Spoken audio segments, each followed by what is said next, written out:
So, if you've ever put together your own DIY solar or battery system, you know the feeling, right? You've got all the wires connected, the inverter hums to life, but there's always that little voice in the back of your head asking, what is actually happening inside those big, thick cables? How much power is my fridge really pulling from the inverter? Is there some little phantom drain that's slowly killing my batteries overnight? The truth is, without the right tool and the right technique, you're pretty much flying blind. And look, measuring your system is not as simple as just plugging something into a wall outlet. That's AC, alternating current, and it's pretty straightforward. DC, or direct current, the stuff flowing out of your battery bank, that is a whole different beast. It has its own rules, its own quirks, and honestly, its own dangers if you don't treat it with respect. So in this explainer, we're going to get you up to speed and feeling confident. We'll start with why DC measurement can be tricky. Then we'll introduce our go-to tool for the job. We'll walk through the safe and accurate way to get a reading, show you what to do with that data, and wrap it all up with a final, crucial safety check. All right, first up, why is this so important to get right? Because really, an accurate DC measurement isn't just about satisfying your curiosity. It's about the health of your system and your own personal safety. And this is probably why you're here.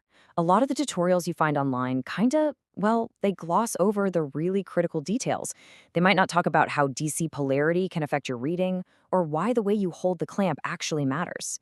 And the most dangerous part, they often forget to hammer home how vital your meter's safety ratings are. And this quote right here, it just nails it. Please do not let the term low voltage fool you. A 12 volts or even a 48 volt battery system can unleash hundreds of amps of current in an instant. That's more than enough energy to create a huge, dangerous spark, an arc flash, or cause some really serious burns. This is exactly why we're taking the time to do this right. So, how do we get those insights safely? Well, let's meet the hero of our story, the DC clamp meter. This is the amazing tool that lets us peek inside the wires without ever having to disconnect a single thing. So how in the world does it work? It's actually pretty brilliant. Every time electrical current flows through a wire, it creates this tiny, invisible magnetic field around it. The jaws of the clamp meter are designed to sense the strength of that magnetic field and translate it directly into an amp reading on the display. It's like having X-ray vision for electricity. But hold on, before you even think about clamping onto a wire, you have to do this. This is the absolute non-negotiable rule. Your meter's voltage and current readings must be higher than your system's maximum potential. So if you've got a 48-volt system, your meter needs to be rated for more than 48 volts. If your inverter could pull 150 amps at full tilt, your meter has to handle more than 150 amps. This is Safety 101. Okay, so we know the why, and we've got the what. Now for the fun part, the how. Let's walk through this step-by-step method that's going to give you a safe, reliable reading every single time. Here's the whole game plan at a glance. We check our ratings, switch the meter to DC amps mode. We put on our safety gear, then the important part. Isolate a single wire, clamp it the right way, and read the number. After that, we can do a quick power calculation and just double-check for any interference. Let's break down the most critical steps. Okay, listen up, because this is the single biggest mistake everyone makes when they're starting out.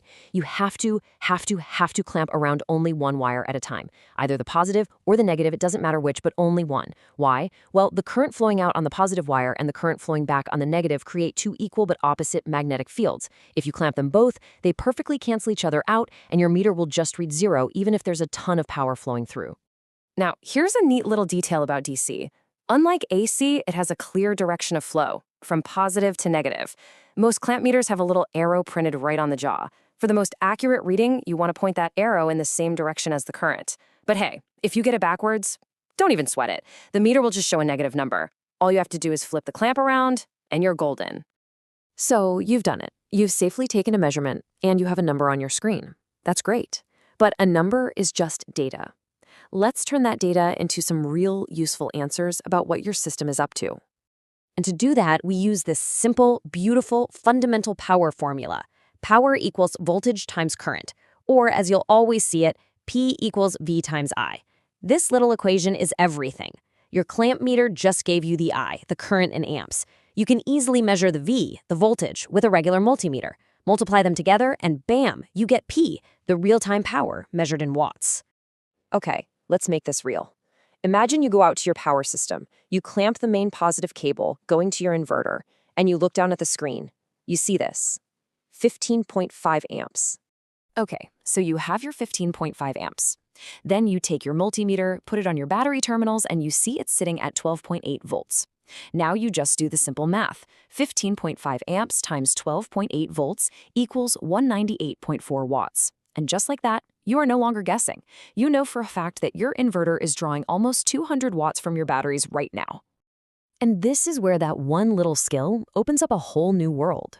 You can now accurately check your inverter loads. You can go on a scavenger hunt for those annoying parasitic draws. Just turn everything off and see if there's still a current flowing. You can verify what your solar charge controller is actually putting out. You can analyze how fast your batteries are draining under different loads. I mean, you can finally, truly, start to optimize the whole shebang. Now, before we wrap up, let's circle back one last time to the single most important lesson in this entire explainer: your safety. This is the golden rule. I really want this to sink in. Using an underrated meter isn't a small mistake. It's a huge one. It can fail, and it can fail catastrophically. We're talking about damaging your meter, sure, but also damaging your expensive inverter or charge controller, and most importantly, it can create a dangerous arc flash right in your face. It's no joke. So if you forget everything else, please just burn these 3 things into your memory. Number 1, always verify your meter's ratings against your system. Number 2, always isolate a single wire for your measurement. And number 3, personal protective equipment. Your gloves, your safety glasses, it is absolutely 100% non-negotiable. So there you have it. You now have the knowledge and the method to safely see the invisible river of energy flowing through your system. The question is no longer, what is my system doing? The real question is, now that you have this insight, what hidden problems, what phantom loads, and what amazing opportunities for optimization are you about to discover?